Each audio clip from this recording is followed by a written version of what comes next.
Assalamualaikum warahmatullahi wabarakatuh.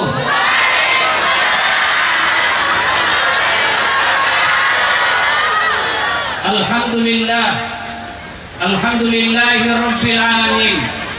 Wa bihi nasta'inu ala umuri dunya waddin. Ashhadu an la ilaha illallah wa ashhadu anna Muhammadan abduhu wa rasuluh. Allahumma salli ala Sayyidina Muhammad wa ala alihi wa sahbihi ajma'in. Amma ba'd. Faqad qala Allah subhanahu wa ta'ala fi kitabil karim. Bismillahirrahmanirrahim.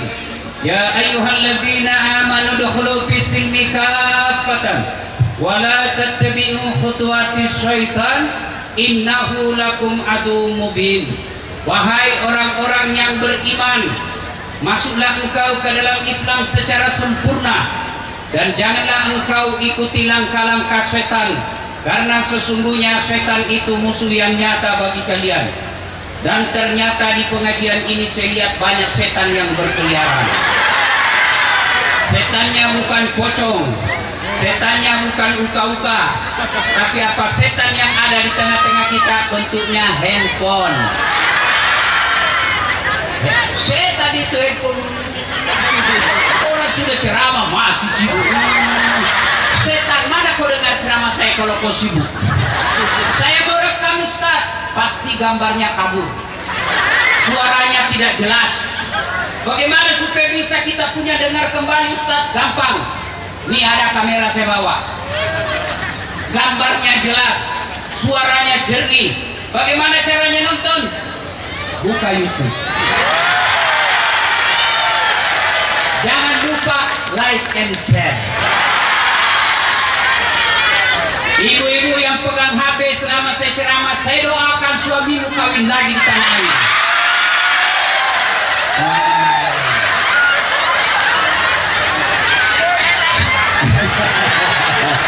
Simpan HP-nya dulu Bu, simpan. Dengar ceramah dulu, saya serius. Nggak lama ini saya ceramah Bu. Simpan dulu HP-nya. Yang punya apa namanya itu? Ya itu. Yang punya tripod aman. Tapi kalau ibu yang pegang kamera itu udah konsentrasi dengar ceramah. Datang ke sini kan mau dengar ceramah kan? Iya. Dan percaya Bapak Ibu sekalian, yang berpanas-panas di luar jauh lebih besar pahalanya daripada ibu-ibu yang ada di dalam. Nggak usah juga pokok luar berpanas-panas, bilin-bilin. Waqala idzan bismillahirrahmanirrahim. Innallaha wa malaikatahu yusalluna 'alan nabi. Ya ayyuhalladzina amanu sallu 'alaihi wa sallimu taslima. Sesungguhnya Allah dan para malaikatnya bersalawat kepada Rasulullah Muhammad sallallahu alaihi wasallam.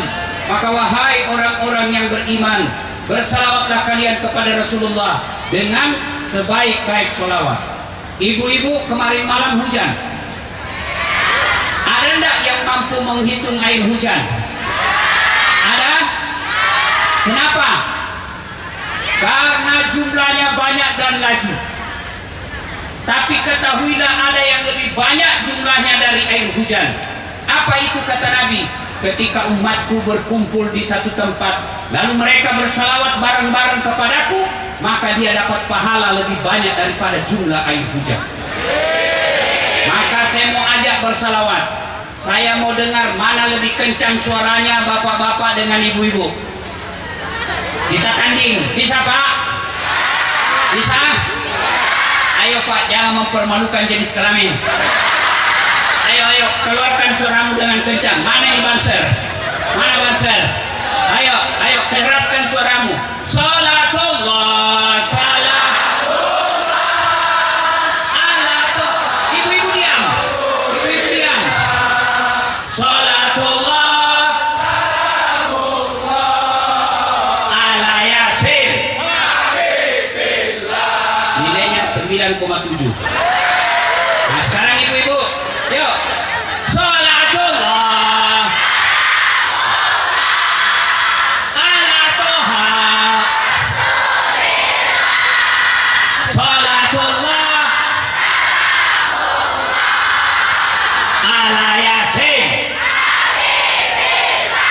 nilainya 9,8. Bareng-bareng, laki perempuan bencong. Ayo semua. Salatullah, salamullah ala Toha Rasulillah. Salatullah, salamullah ala Yasin. Ibu bapak, saudara-saudara sekalian, teristimewa yang saya hormati Tuan Guru saya, Habib Nobel, yang insya Allah dimuliakan dan dirahmati oleh Allah Subhanahu wa Ta'ala. Bapak Ibu tidak usah bohong, pasti datang merantau ke sini karena cari fulus. Ya, datang merantau ke sini ingin perbaiki dunia, supaya bisa bangun rumah, supaya bisa umrohkan ibu bapak. Untuk mendapat itu resepnya apa? Satu, tu'minuna billah, berimanlah kalian kepada Allah. Saya beriman Ustaz, ngaku gampang.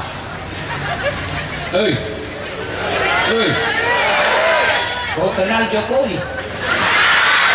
Sepupuku bos. Ngaku. Cek ke Pak Jokowi. Pak Jokowi, sepupu katanya Ustaz Dasar. Siapa Ustaz Dasar? Namanya aja baru kudengar. Ngaku beriman gampang.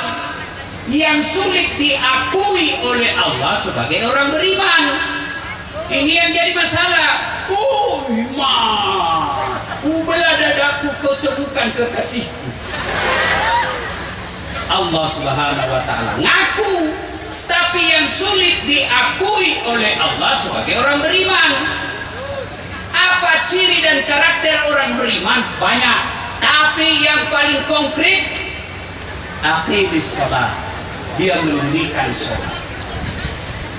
Banyak orang merantau ke Taiwan, gajinya cuma 15 juta satu bulan, habis makan 8 juta, hiburan 3 juta, beli kuota 1 juta, tersimpan cuma 3 juta satu bulan, tidak sholat, puasa sholat duhur lepas, asar tidak, maghrib tidak, subuh apalagi.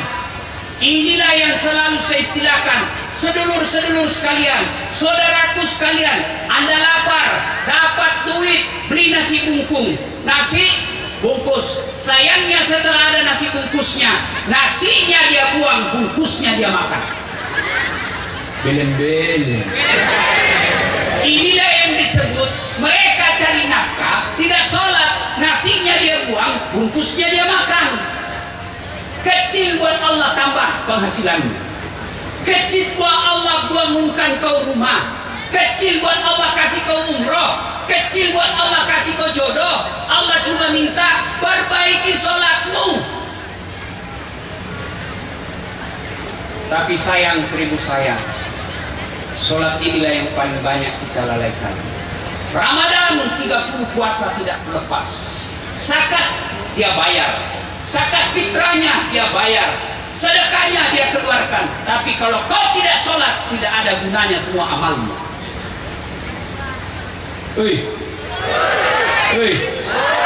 Bu,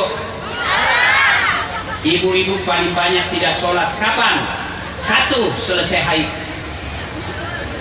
gratis 5 hari.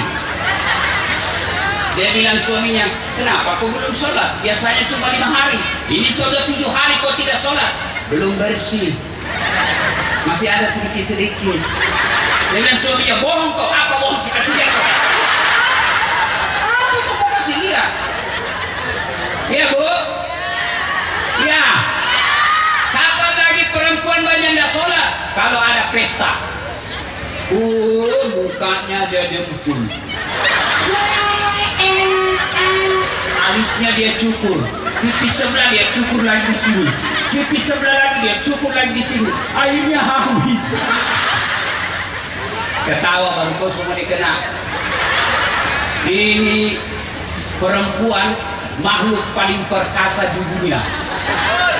Allah sudah kasih alis baik-baik, masih dirubahnya juga. Ciptaan Allah saja dia ubah-ubah. Ah, inilah perempuan-perempuan ini. Bukan di sini. Ya, ya. Alhamdulillah. Bu, kapan lagi perempuan banyak tidak sholat? Kalau dia ke mall. Betul, baru tahu juga. Sholatlah saudaraku. Apa susahnya sholat? Ayo, yang malas sholat, kau kesini. Kasih tahu saya apa alasanmu. Ustaz, saya tidak bisa kena air. Allah kasih solusi, kau tayamum. Cuma saya pernah lihat orang tayamum di pesawat. Duduk di samping saya, mungkin dia malu, akhirnya dia tayamum. Dia tayamum, Pak. Gimana caranya dia tayamum? Seolah-olah dia pakai air.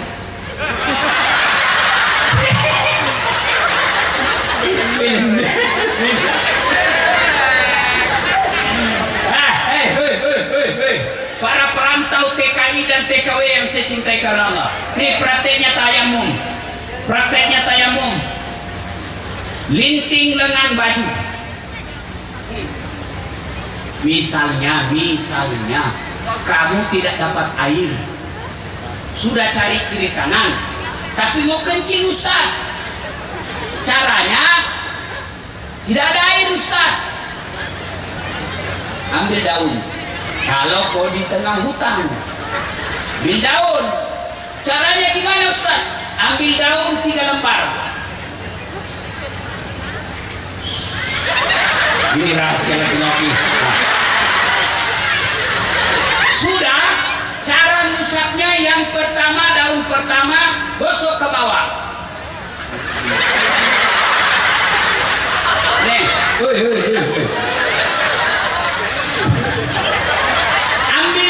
ambil daun kedua, gosok ke atas. Ambil daun ketiga, gosok lagi ke bawah. Bukan begini, tambah kotor. Itu kah? Salatullah ala toha rasulillah. Salatullah ala yasin. Nah, sudah bersih. Masuk. Kejepit selesai. Ini zaman ketika kecil. Kalau sekarang kan aman, ya. Sudah, nggak ada air. Tayamum. Caranya lepas jam tangan, lepas cincin. Kenapa? Karena usapan kalau ada jam tangan, dibawa jam tangan tidak kena usap. Maka harus dilepas, buka. Sudah itu, letakkan telapak tangan di dinding atau di tanah. Sudah itu, kalau dia di pasir, bertepuk dulu. Kenapa? Karena kalau ada pasirnya, masih di tahu dong, bro. Nggak jadi kosong. Jadi tepuk dulu. Sudah, usap wajah. 1 kali sudah sah, 3 kali lebih baik. Sudah itu, letakkan lagi kembali ke pasir. Nah, letak, sudah, usap tangan kanan. Ini, lihat baik-baik. Kiri di bawah, kanan di atas. Kiri di bawah, kanan di atas. Tarik ke bawah sampai di siku, lipat sikunya. Apalagi kalau sudah tua. Kenapa? Makin tua makin keriput. Lipat siku, tangan kiri lagi naik ke atas. Usap. Kiri di bawah, kanan atas. Lipat, sek. Repot begitu, praktis.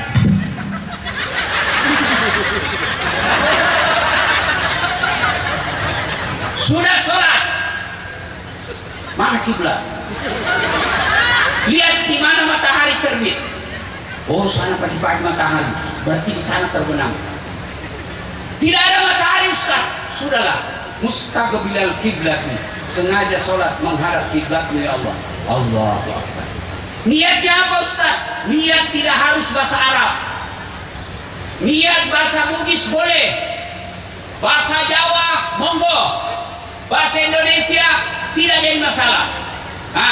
Saya niat sholat duhur, wajib hukumnya bagi saya 4 rakaat menghadap kiblat lillahi ta'ala. Allahu Akbar. Mau begini silahkan, mau begini silahkan. Sekarang banyak penceramah suka salah-salahkan orang. Jangan salahkan, lakukan saja yang mereka tahu, lakukan saja Bapak Ibu yang mau. Ada orang sholat takbir Allahu Akbar, silahkan. Ada yang begini, silahkan. Ada juga. Nggak usah kau urusi urusannya orang. Selesai itu letak tangan berbeda-beda. Allahu Akbar. Mau begini silahkan. Ada lagi Allahu Akbar di atas pusat. Ada juga Allahu Akbar sejajar pusat. Ada lagi Allahu Akbar di bawah pusat. Porno lagi. Allahu Akbar. Terserah, silahkan pakai mana yang Bapak yakinkan. Mana yang salah kalau kau pakai semua. Allahu Akbar. Pasti salah itu. Jelas? Jelas? Jelas? Tidak dapat air tayamum. Ustaz, di mana kiblat? Di mana matahari terbenam di situ kiblat. Ternyata tidak lihat matahari karena hujan, menghadap kemana saja boleh pada saat kondisi darurat. Ustaz, saya sakit gigi Ustaz. Silakan kau sholat sakit gigi. Aduh.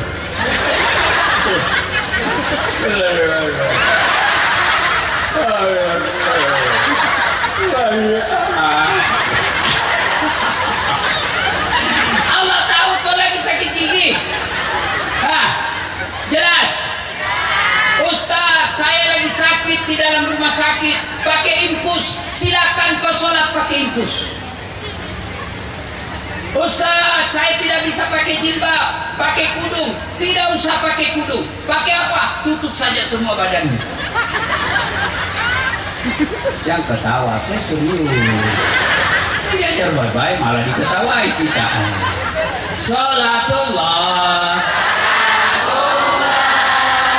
ala toha rasulillah. Salatullah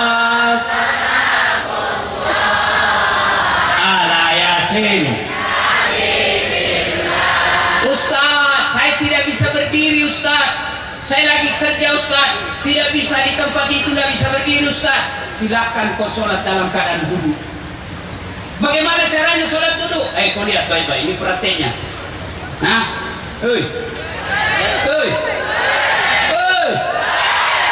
ini sholat duduk. Anggap sana kiblat. Sudah tayamum atau sudah wudhu. Allah. Baca doa iftitah. Kalau mau praktis tidak baca doa iftitah juga boleh, karena itu cuma sunnah. Langsung Al-Fatihah. Sudah itu baca surah pendek. Minimal 1 ayat. Bismillahirrahmanirrahim. Yasin. Allahu Akbar. Boleh minimal 1 ayat. Sunnah minimal 1 ayat. Allahu Akbar. Bagaimana rukunya Ustaz? Ruku cukup kepala goyang. Allahu Akbar. Sami Allahu liman hamidah. Ruku.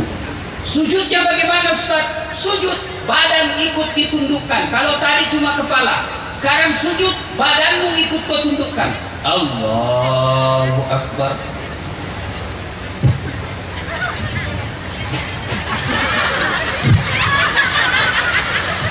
Bocor. Itu sah atau tidak? Batal. Nggak habis Ustaz.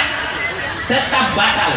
Makanya kalau ada gas dalam perut, sudah mulai terjadi turbulens, jangan tahan, nanti bocor ketika kau sholat. Jadi lepaskan dulu baru wudu atau tayamum. Bagaimana kejadian kalau begitu Ustaz? Sudah 2 rakaat batal. Meskipun sudah at-tahiyyat setengah mati dia tahan. At-tahiyyat batal.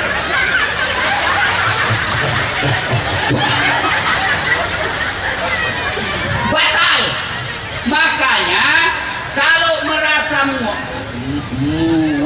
bukan mual. Hah? Apa? Malas. Mules. Ke toilet dulu. Bersihkan. Selesai baru sholat, aman. Jangan justru kau tahan aja cuma 2 menit kau ini sholat. Akhirnya kau sholat kejar Allah.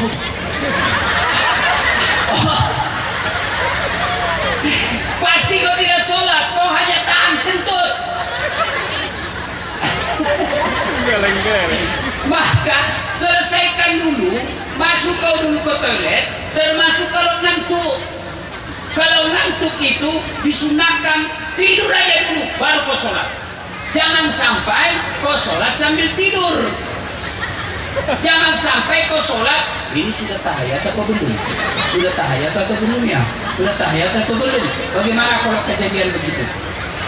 Bagaimana kalau kejadian? Ini sudah 3 atau 4? Ini 2 atau 3? Ya, ini 1 atau 2? Maka ambil bilangan kecil, jangan bilangan besar.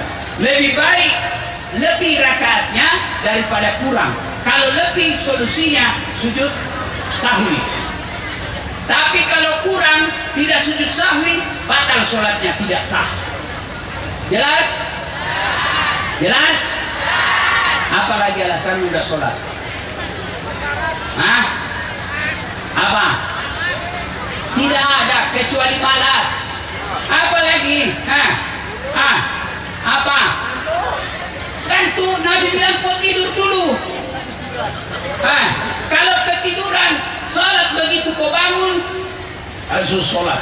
Bahkan orang yang lupa, misalnya 3 hari yang lalu karena sibuk ngurus tenda, baru sadar,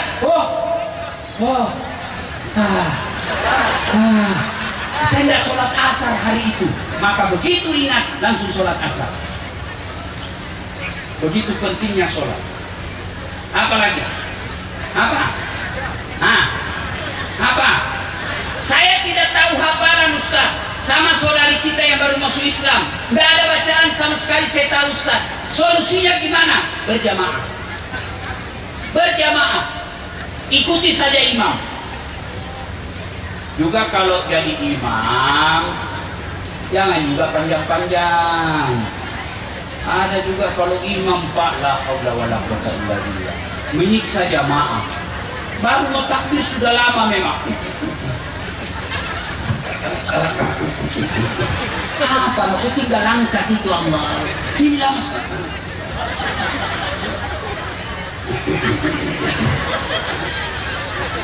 Anak kau tinggal Allahu Akbar. Akhirnya apa? Anak muda pulang masjid. Apa anak muda? Enak sholat di masjid. Apa enak? Ampun Ustaz. Kenapa ampun? Surah Yasin dibagi 2 Ustaz. Orang baru belajar sholat kok kasih yang panjang-panjang. Kul saja selesai. Ya, ini baru imam rakaat pertama. Apa dia baca? Al-Baqarah ayat 11 sampai 70. Dia khusyuk dengan bacaannya, kita khusyuk dengan hayalan. Mau ikut tidak hafal, mau ruku belum selesai, terpaksa kita menghayal. Tadi uang saya 200.000. Mana ini yang 20 lah? Di mana saya simpan? Allahu Akbar, masih dia cari. Allah. Siapa yang salah? Siapa salah? Imam. Maka kalau berjamaah ke masjid, imamnya juga jangan lama-lama. Ini baru taubat, baru dia dapat hidayah, dia datang sholat jamaah di masjid, Ternyata dia dapat imam yang panjang. Besok tidak mau lagi, tobat saya ke sana. Menyiksa. Kata Nabi, kalau kau jadi imam ringkaskan. Kalau kau jadi imam ringkaskan sholatmu. Kalau kau sholat sendiri terserah. Ini ada imam pak. Wallahu alam benar atau tidak ini cerita. Penghafal Quran. Dites dia di kampung. Kau jadi imam nak. Kita mau dengar hafalanmu. Wah, dia baca surah Al-Maidah pak. Hanya dia yang hafal. Begitu lagi husu bacanya, tiba-tiba ada cicak jatuh. Pas nyambar telinganya.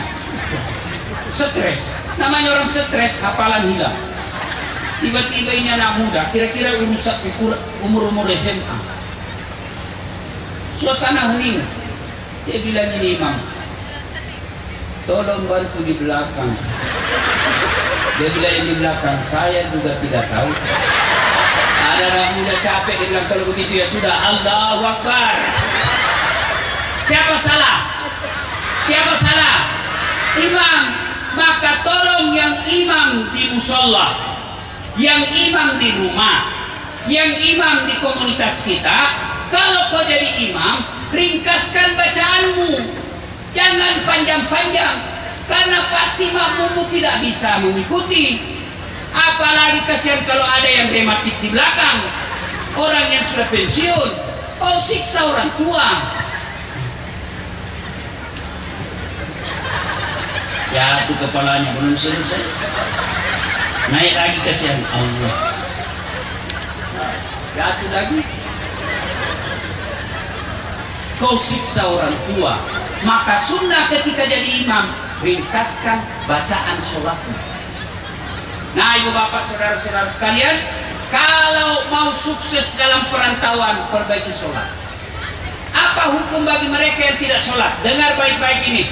Mereka yang suka melalaikan sholat. Satu, Nabi jelaskan batas antara kekafiran dan keislamanmu adalah sholat. Ketika kau tidak sholat, kau kafir di hadapan Allah. Jadi orang yang tidak sholat itu menurut Nabi kafir di hadapan Allah. Jadi sholatlah saudara-saudaraku. Kasihan kalian jauh-jauh merantau ke Taiwan sini cari nafkah. Lalu kalian tidak sholat padahal alasannya hanya karena capek. Kasihan kalian, kalian kafir di hadapan Allah. Yang kedua, dengar baik-baik yang bagi mereka yang malas sholat. Kalau mereka mati, satu waktu kau tinggalkan sholat, satu hari diparkir di neraka. Misal nih tadi tidak sholat subuh, apa hukumannya? Satu hari dibakar di neraka.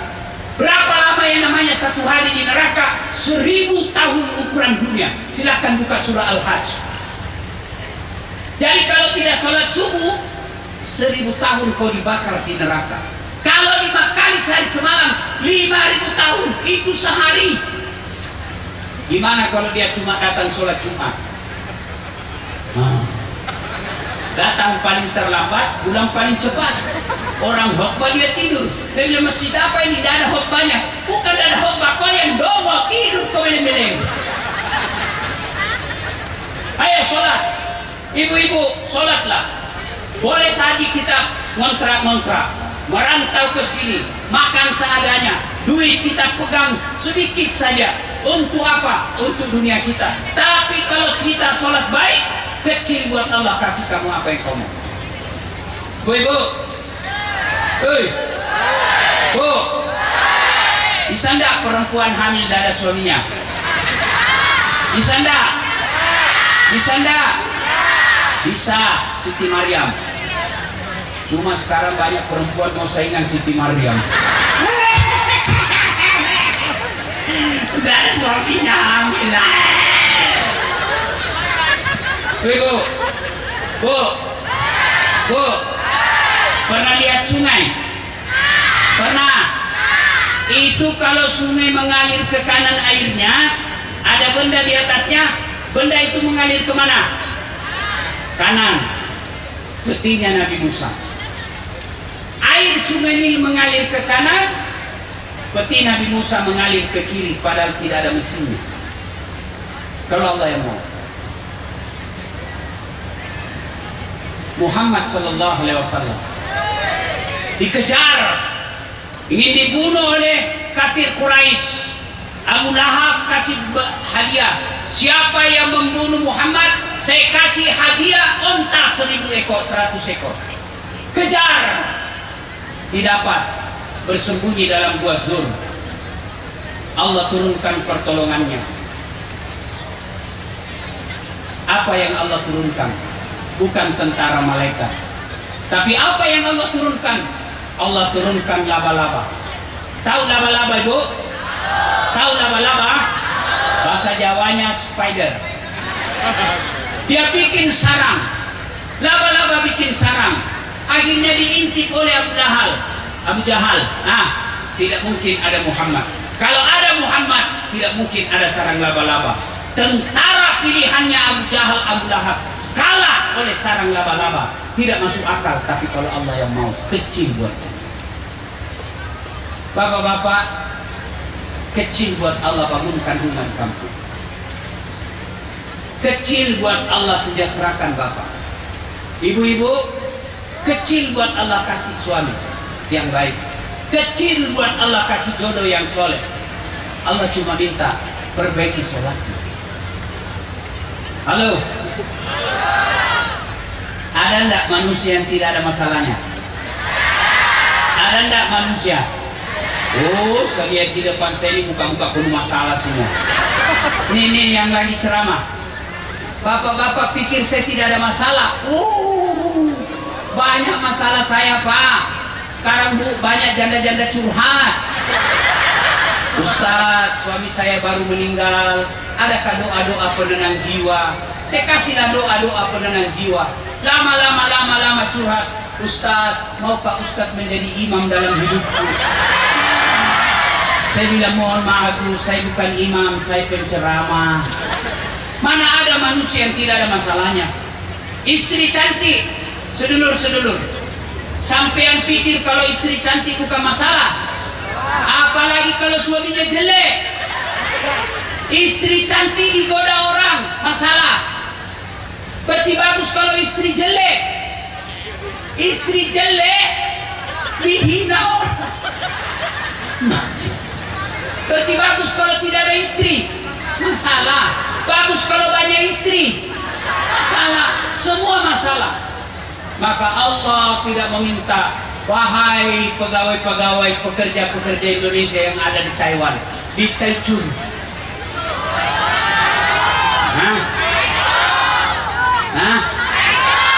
Ya itulah. Ya.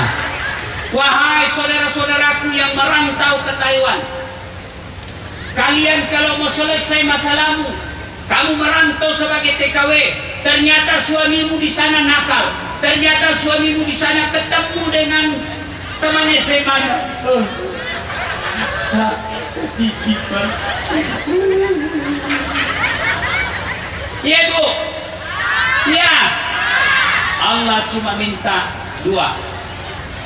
Ista'inu bis-sabri was-salat. Sabar, perbaiki sholatmu. Bagaimana kalau suami selingkuh, Ustaz? Sabarnya apa? Doa.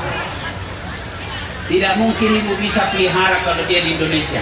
Saya tidak bisa maafkan dia, Ustaz. Solusinya apa? Minta cerai, selesai. Ya, daripada pertahankan sakit hati, cerai aja. Islam membolehkan. Ya Bu, ya Bu, betul. Daripada bertengkar, hamil lagi. Ya. Salatullah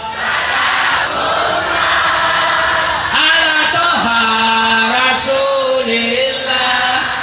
Salatullah ala yasin. Dua, hukuman bagi mereka yang tidak sholat. Itu di kubur nanti ada temannya datang menemani dia. Ibu lu pernah lihat kuburan? Liang kubur. Pernah lihat liang kubur? Liang kubur itu masih lebar Bu, 40 cm, 2 meter. Tapi bukan itu tempat kita.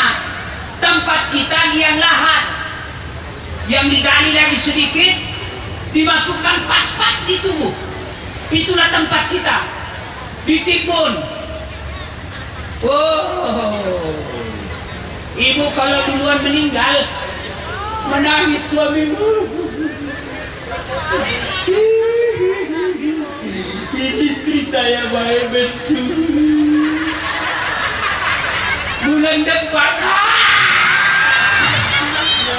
kamu sudah menderita di kubur. Bapak-bapak, ini adik-adik saya masih muda-muda.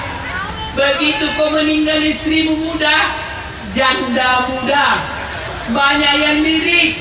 Kamu sudah dibakar di kubur, istrimu pakai mobilmu dengan suami barunya. Hebo, ketika hancur perut, cacing masuk di mata, cacing masuk di telinga, perut meletus, datanglah utusan Allah. Lalu berkatalah sang jenazah, man anta, siapa kamu? Siapa kamu? Sayalah Asis Huja al-Uqra, ular, ekornya cuma satu, kepalanya tidak bisa kau hitung. Kenapa kau datang kepadaku? Sayalah sholatmu yang kau anggap remeh selama ini. Dia lilit kita, dia hukum kita, dia temani kita. Kapan dia lepas? Nanti hari kiamat. Maka saudaraku, sholat. Tidak ada gunanya kalian datang pengajian tiap bulan, tablik akbar sekali sebulan, tablik akbar sekali 3 bulan, jauh-jauh naik bus, kadang-kala bermalam sewa hotel, tapi kalian tetap tidak sholat. Tidak ada gunanya semua pengajian. Sholat, apa susahnya sholat? Sholat paling gampang. Haji perlu puluhan juta, ngantri sampai belasan tahun. Puasa 30 hari kalian lapar. Zakat perlu modal, perlu uang. Sholat yang penting ada kemauan.